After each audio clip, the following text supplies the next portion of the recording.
This BizNews Briefing is brought to you by Investec Business Banking. Make the move to transactional banking with simple, transparent fees.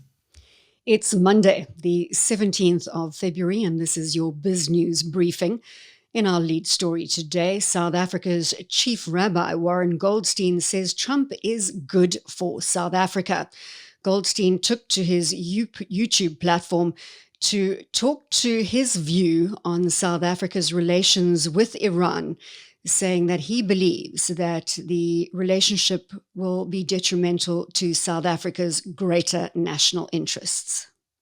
South Africans should welcome the Trump administration's interventions in our country's affairs. Here is why I say that. What is apparent is the extent to which President Ramaphosa's government is acting against South Africa's national interests by supporting and allying itself with Iran, a violent dictatorship, the world's largest state sponsor of terrorism, a regime that has common cause with the very jihadi groups actively threatening South Africa's security and that of the entire region. By contrast, Israel can and should be a key economic and security ally for South Africa, helping the entire southern African region defeat the jihadi forces which continue to maim, kill, and terrorize people from Mozambique and across the continent. How can it be in South Africa's national interests to ally with Iran whilst prosecuting Israel at the ICJ? A second point in President Trump's executive order further highlights how President Ramaphosa is acting against the national interests. It is the issue of the new Expropriation Act that allows for the seizure of any fixed or movable property without market-related compensation. This dilution of property rights will increase suffering for millions of the poorest South Africans, because without property rights, there won't be investment. And without investment, there won't be economic growth. And without growth, there won't be jobs. The reality is that governments do not generate economic growth. Private investment does. The fixed investment rate for South Africa sits at around 15% of GDP. It needs to be much closer to 25% and ideally 30% for South Africa to reach the levels of economic growth necessary to quickly bring down our very high rate of unemployment. What the Trump administration is pointing out is actually in South Africa's national interest, because without economic growth, millions of South Africans are condemned to a life of poverty and suffering. But by pursuing policies that ally South Africa with the tyrannies of the world, policies that exacerbate poverty and unemployment, President Ramaphosa is in breach of his most basic constitutional duty, which is, as stated in Chapter 5, Section 222 of the Constitution, and I quote, to advance the Republic. Advancing the Republic means protecting the national interests. True leadership is about service, not power. The purpose of government is to serve the interests of the people. Personal agendas have no place. And this is the South African government's fundamental mistake. The frontrunner to become the new US ambassador to South Africa, Joel Pollak, says that South Africa's aggressive stance towards the US will not only impact aid flows, but will have a wider detrimental effect on investment flows towards South Africa. Alec Hogg caught up with him last week. And the love that could come back from America when you talk about investment into infrastructure, billions of dollars, would that be through aid, which has now been cut off? No, it would be investment that expects a return. But I think there are so many centers of excellence in South Africa, even in incredibly difficult circumstances, that I don't think it would be difficult for American investors to identify places in which to invest where there'd be an expectation of success. And not just success for American investors, but as you mentioned earlier, jobs for South Africans. There are ideal conditions right now, for example, for some of the new technologies that are being used in green energy in the United States to come into South Africa. The Northern Cape is ideal for solar energy. The Western Cape has hydroelectric. There are all kinds of new nuclear technologies coming online that the United States can build in South Africa. And look, there are also ways of tapping into South Africa's traditional fossil fuel resources. and coal can be brought online. I know it's been very tough in South Africa with some of the coal generating plants going offline, even the new ones. But there are places for American investment that can really build South Africa's infrastructure and restore it to where it ought to have been by this point. And look, I'll mention the Olympics again, just because it's a focal point. You know, people debate whether the Olympics are good or bad for a country, but it's really just how you approach them.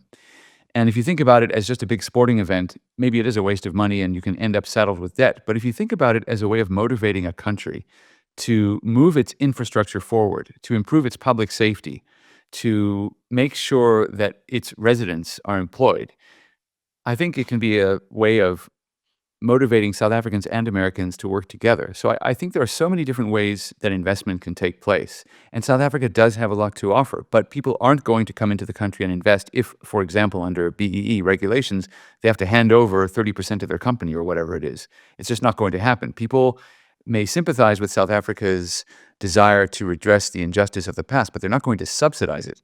And I think South Africa has to make some very fundamental changes before progress can be made. And you can catch that full interview on BizNews YouTube platform, biznews.tv.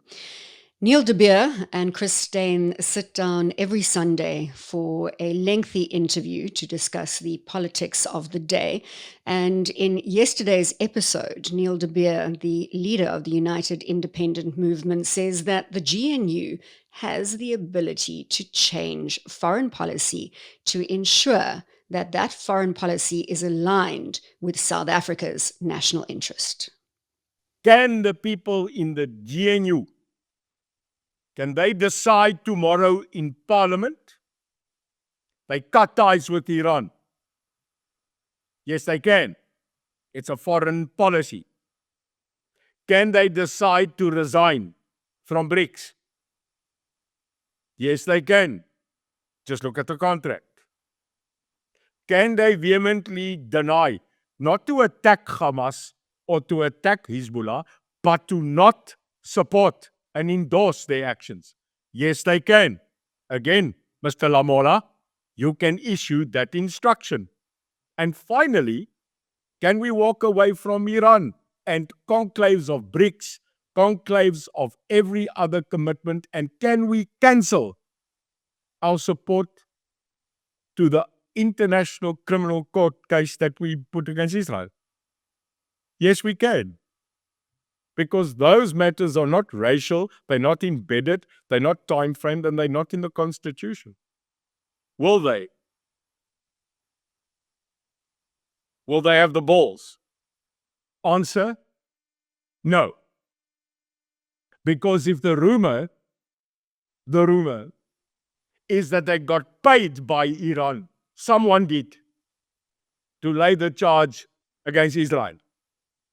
I mean, I see that rumor, that allegation 18 times a week. It's not been confirmed.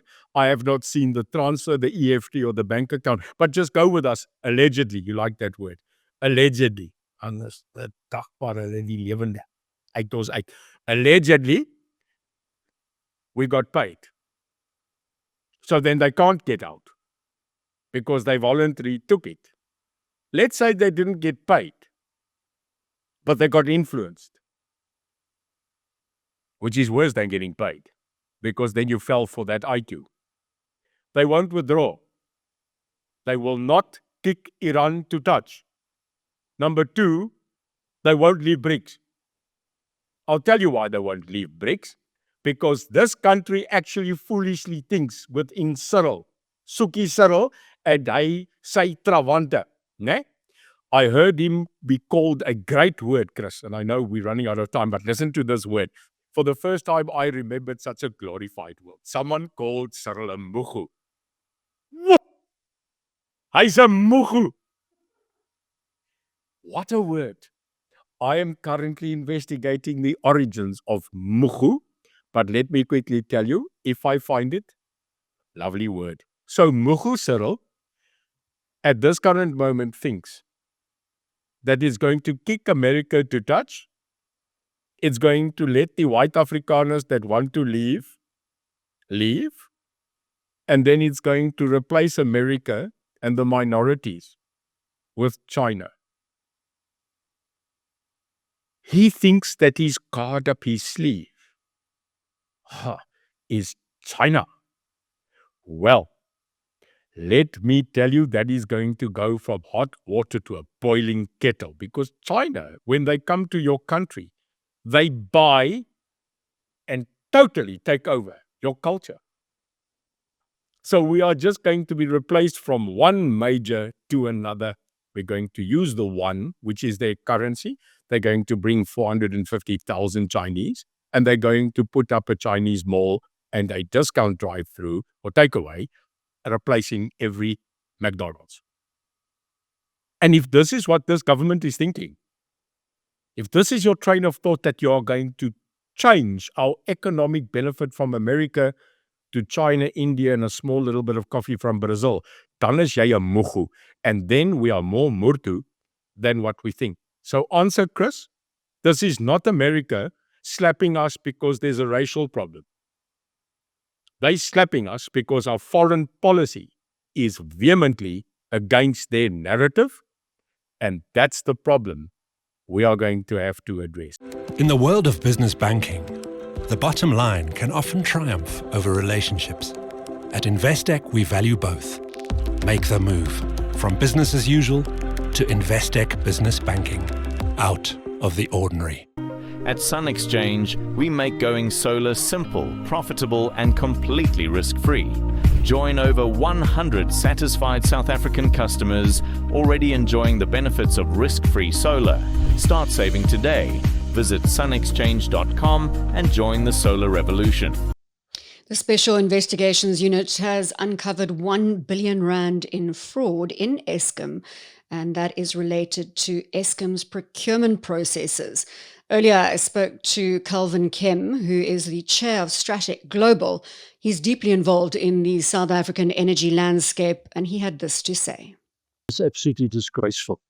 You know, really, the criminality, I'm all in favor of now of those people being hunted down and prosecuted and ideally jailed, not just wrapped on the wrist. Now, bear in mind that all of this money is paid for by the people that are paying electricity bills to Eskom, and also by the wider population as well, because suppliers and so on all over have been detrimentally affected by all of this going on. That billion was extracted from the population at large. That's where the money came from. Money doesn't drop out of the sky. So everybody somehow or other ends up paying in. And so it's disgraceful that the taxpayers and the citizens of the country got to foot this bill. Calvin, the numbers are astounding. I look at the report by the Special Investigations Unit head, Andy Motibi, and he talks to 334 employees within Eskom having direct links to suppliers in the supply chain. And then he talks to a further almost 5,500 Eskom employees that have not disclosed in some way that they are in some way related or have a link to a supplier. I mean, the numbers are just outstanding. Yes, it's absolutely shocking. And I can well believe that this is a big mafia operation. So somewhere, somebody is the kingpin. There's either one kingpin or there's half a dozen or so that each got their own chain of command, so to speak. So those people particularly should get massive sentences. What this also, of course, leads to is an increase in the electricity price. I'm opposed to the electricity price being increased because all it does is damage the economy of the country, because electricity is the lifeblood of the nation. And when the electricity flows, particularly when it's reliable and inexpensive, then the whole nation works properly. When the electricity price is going up and up and up, it squeezes many people out of business and it does all sorts of damage. I would rather there have not been an electricity price recently and that somehow that money gets absorbed some other way. Now we find out that $1 billion plus or whatever of it is leaking out the back door. Now, Ron and I happen to have had some personal experience of this. A couple of years ago, I was doing consultancy work for a South African company manufacturing high-tech South African products. There was a tender that came out of Eskom. They tendered. They were clearly the cheapest. They were clearly better in all respects, particularly since it was locally manufactured. Excellent product. They've been on the market for years. They didn't get the tender. There was a whole legal thing faked, about double accounting or something, which was shown to be completely untrue. Even the lawyers at Eskom, when we took it to the law department, they said, no, this company was correct, but nevertheless the tender was blocked and it was sent to somebody else. To make matters worse, I had an informer on the inside who told me that there was actually funny dealings going on. They reported actual words from meetings of what was being said, and it was actually planned on how to eliminate the South African company from the bidding. Former South African President Jacob Zuma's daughter, Duduzile Zuma, has again been stirring up controversy, this time by swearing at the MK's SG, Floyd Shivambu, on social media. She later apologized in response to a stern letter from her father, Jacob Zuma. But we spoke to, or Chris Steyn rather, spoke to Jabulani Khumalo, who is the MK's real founder, who was ousted by the Zumas. Jabulani says that the real hand behind Duduzile Zuma is in fact none other than Jacob Zuma. The problem is that Duduzile, I don't know how Zuma taught her when she was young. I don't know whether she did teach her the respect. Because from what she did to me, because what she's doing to Shivambu now is exactly what she did to me. It's exactly what she did to other comrades, like the comrade Marshall Ntabeni and other comrades. They were bad-mouthed by this very same lady. We respect her. That's why we have never attacked her, because we believe any human being deserves to be honored and respected. But she continuously misbehaves, continuously disrespect no one she wants to have around Umkhonto weSizwe, as if she's the founder of the Umkhonto weSizwe, when she was not. We just picked her up from her house just to assist her father with administration. That's all we wanted her to do. We gave her the task to do the administration between the organization and the IEC. But her father then took her and gave her other jobs that we never given to her. Those job descriptions now she's doing, we don't know who gave her that position.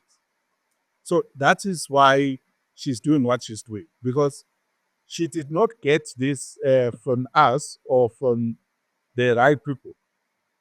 Now, to your question, as to whether should have a good working relationship with Shivambu or not, I would say Duduzile is not working in isolation. Zuma is part of the misbehavior of Duduzile. Zuma gives instructions to Duduzile. Let me say why I'm saying that. When Zuma wants to deal with you, he doesn't deal with you direct. He finds ways to find somebody to do the dirty things against you. Then he comes in as if he's a mediator, when he's not a mediator. He's part of the foundation of whatever is happening at the time. So Zuma is part of Duduzile's problem against Shivambu. He wants to deal with Shivambu because he doesn't believe that Shivambu is going to do what he wants. Shivambu is coming up with his own understanding and political vision. But Zuma doesn't like that. Because if Shivambu is implementing something that Zuma doesn't like, Zuma will not tell Shivambu direct. He would want to do a dirty way of doing it. And then that's what he's doing now. That's why Duduzile is so crazy doing whatever he's doing to Shivambu. But clever Zuma, he goes out and say, no, you must apologize to Shivambu. Fooling us, trying to, I don't know what he's trying to do, but it's all his Zuma's making what is happening right now. Duduzile is insulting people because Zuma has asked her to do that. It's an instruction from Zuma. You can catch that full interview on our YouTube platform, biznews.tv. That brings us to the end of today's BizNews Briefing. We'll be back tomorrow with more local and global context. Thanks again for watching. This BizNews Briefing is brought to you by Investec Business Banking. Make the move to finance solutions that enable real growth.